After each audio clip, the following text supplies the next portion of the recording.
Okay, zdaj, kako namestimo GA4, povežemo vse, se pravi Google Ads, vse Googleove storitve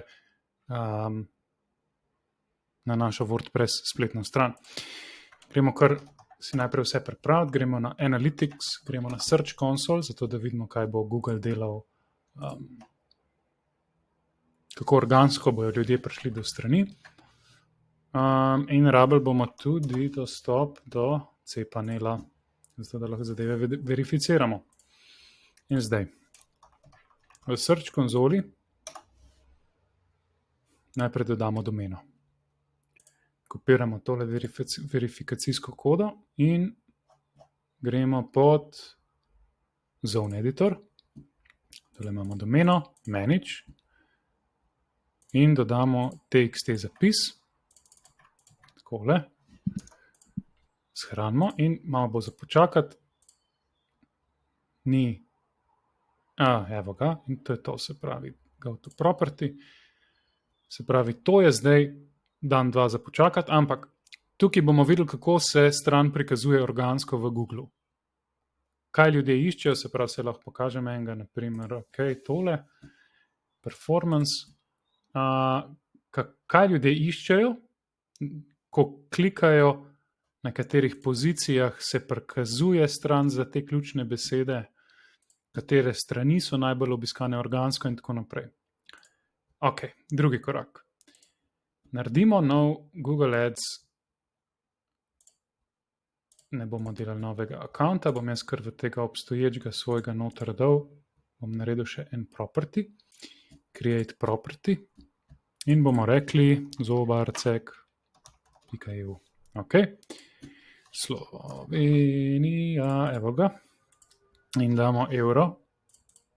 Naprej. To je čist tako. Neki vprašalnik za Google. Ok, in zdaj pridemo na to točko. Se pravi, zobarcek.eu je stran. Tako. Cek.eu. Zdaj, kaj je ta stream? To je tako kot nek pixel, neka koda, katera bo zbirala podatke v strani. Enhanced measurements za naše potrebe lahko pustimo in naredimo nov stream. Smo ga naredili, v naslednjem koraku zdaj ga moramo dodati na stran.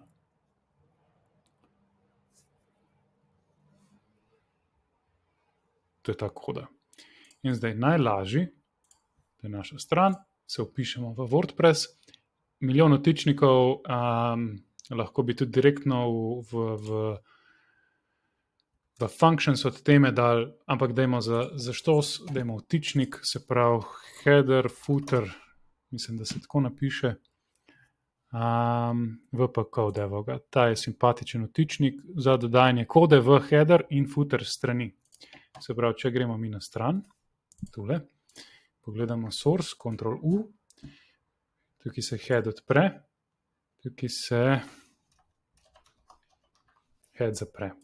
In kaj nam Google prav? Da je to noter takoj za tem, ko se head odpre. Cool, kopiramo. Ta vtičnik smo aktivirali. Header, footer.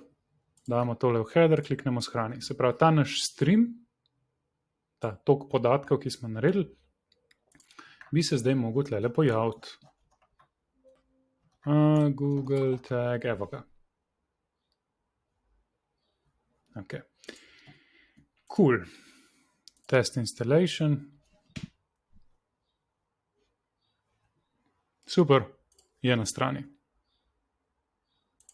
Zdaj ne bo čisto instantno, da se začnejo podatki noter prenašati, bo pa zelo hiter še isti dan. Ok, bomo naprej. Zdaj smo naredili ta Google Analytico, se pravi Google Analytico nov property in to lahko povežemo z Search konzolo. Se pravi, gremo semle, associate in rečemo zobarček, kje pa si? Evo ga. In to povežemo. Se pravi, kaj bo to naredil? Podatke iz Search konzole bo noter v GA4, jih bomo lahko spremljali, delali poročila in tako naprej.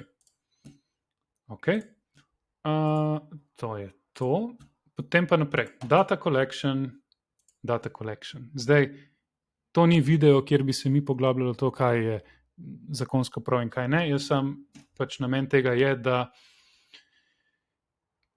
kako lahko največ iz Google dobimo. Se pravi, kaj je v interesu, da če imaš ti Google oglaševanje, naprimer, imaš GA4 seveda, s katerimi polniš občinstva, audience not v Google, in da to narediš, moraš pač nekaj soglasja sprejeti, kar seveda lahko implementiraš tudi na strani v obliki cookie bannerja, kar v bistvu moraš. Od uporabnikov, obiskovalcev ustrezna dovoljenja prejmeš in potem jih lahko retargetiraš. In valjda tudi več podatkov v GA4 vidiš. Tako da jaz bom za voljo tega videa bom jaz to vse omogočil. Ampak, če to želiš narediti proper, pač treba zadevo preveriti, narediti, dati nekomu, ki ve, kaj dela, tlej jaz ne bom nobenemu pametval. Data retention, ok, valjda hočeš čim več podatkov, po 14 mesecih se to ponastavi. Se pravi, oziroma pač pobriše podatki o eventih, se pravi, kaj je event, lahko je klik, lahko je user engagement, lahko je karkoli, po 14 mesecih prav tako za podatki o uporabnikih. Valjda hočeš imeti čim več podatkov, da lahko zgodovinsko spremljaš, kaj se je dogajalo, kaj se ni. Tole bomo zdaj pustili, ok. Product links, povezali smo Search Console, bi se mogli že videti, evo ga. Če imamo Google Ads, bi se prav tako mogli to povezati. Se pravi, idemo probati, da vidimo, ne, tole ne bo. Takole, prijava, pa grem jaz v